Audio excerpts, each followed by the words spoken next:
Farooq വീക്കേപ്പടി NH-66 ഇത്രയും തിരക്കിനിടയിൽ wrong side കൂടി വണ്ടി വരണേ. എന്ത് വരവാണോ അത് ആരും ചോദിക്കും, പക്ഷെ ഈ നാട്ടുകാർ ചോദിക്കില്ല.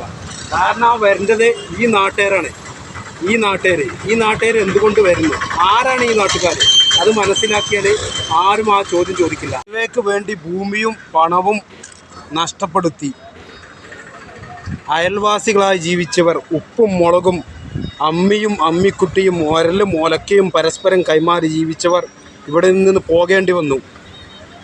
അതിന് പുറമെ ഈ നാട്ടിലുള്ള ഈ നാട്ടുകാർ എത്ര വർഷമായി ഈ ഹൈവേയുടെ ജോലി തുടങ്ങിയോ അന്ന് തൊട്ട് പൊടിയും പ്രയാസങ്ങളും അനുഭവിച്ച് ജീവിക്കുകയാണ്. അവരെ സംബന്ധിച്ചിടത്തോളം ഒരു കാര്യം സംശയമില്ലാത്ത ഒന്നാണ്, ഈ റോങ് സൈഡിലൂടെ അല്ലാതെ പല ഘട്ടങ്ങളിലും വളരെ കുറഞ്ഞ ദൂരത്തേക്ക് പോകാൻ നിർവാഹമുണ്ടാകില്ല. പക്ഷെ അത് കാണുമ്പോൾ മിക്കവാറും അന്യനാട്ടുകാരായിരിക്കും. അവർ പലപ്പോഴും നമ്മളൊക്കെ കണ്ട് എന്താ ബാക്കി പറയുന്നില്ല, ആ രൂപത്തിലൊക്കെയാണ് പലരും പറയാറുള്ളത്. പക്ഷെ യാഥാർത്ഥ്യം മനസ്സിലാക്കണം, ഈ ഹൈവേക്ക് വേണ്ടി ഇത്രയും ത്യാഗം സഹിച്ചവർ ഇനിയും ത്യാഗം ഹൈവേ ഓപ്പൺ ആയാലും പല സ്ഥലത്തേക്കും ഞങ്ങൾക്ക് ഈ നാട്ടുകാർക്ക് ഒരുപാട് ദൂരക്കൂടുതൽ ഉണ്ടായിട്ടുണ്ട്. അപ്പോൾ കാര്യം അറിയാതെ സത്യം അറിയാതെ ഞങ്ങളെ ശപിക്കരുത്, കാര്യം മനസ്സിലാക്കാതെ ശപിക്കരുത്.